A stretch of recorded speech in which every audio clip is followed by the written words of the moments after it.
అమ్మా నేను పోయేస్తానా మరి సరేనా?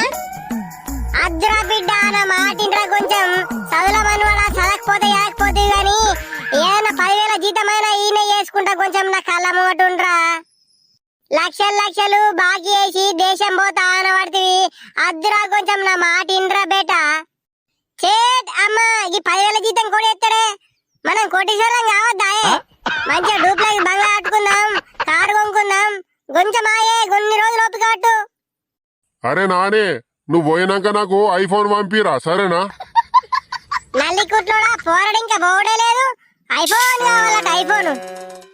ఏ అమ్మా మీరు లొల్లి పెట్టుకోకుండ్రే, మంచిగా ఒక ఫోన్ పంపిస్తా గానీ. సరే మరి పోతా, మరి టైం అవుతున్నది ఫ్లైట్ కి. సరేరా బెట్ట, మరి పోయినాక ఫోన్ చేయి సరేనా? జాగ్రత్త అవో. సరేనా అమ్మా, దుబాయ్ ఎయిర్పోర్ట్ లో దేగానే ఫోన్ చేస్తా. 1 week later. అమ్మా నాకు ఉండబోతే అయితేలే, ఇక్కడ మనసులో పడతలేదు, నేను ఇంటికి వస్తానే. గాడి కొడుక అద్రానంగా వేసుకుంటా పోతివి, 10 లక్షలు బాకీ వేసి పోయినావు. ఇప్పుడు ఓడి తెరుపుతారా బాకీ? అటే మురుగు బాకీ వేరేదాకా ఇంటికి వస్తావంటే మంచిగా ఉండవు.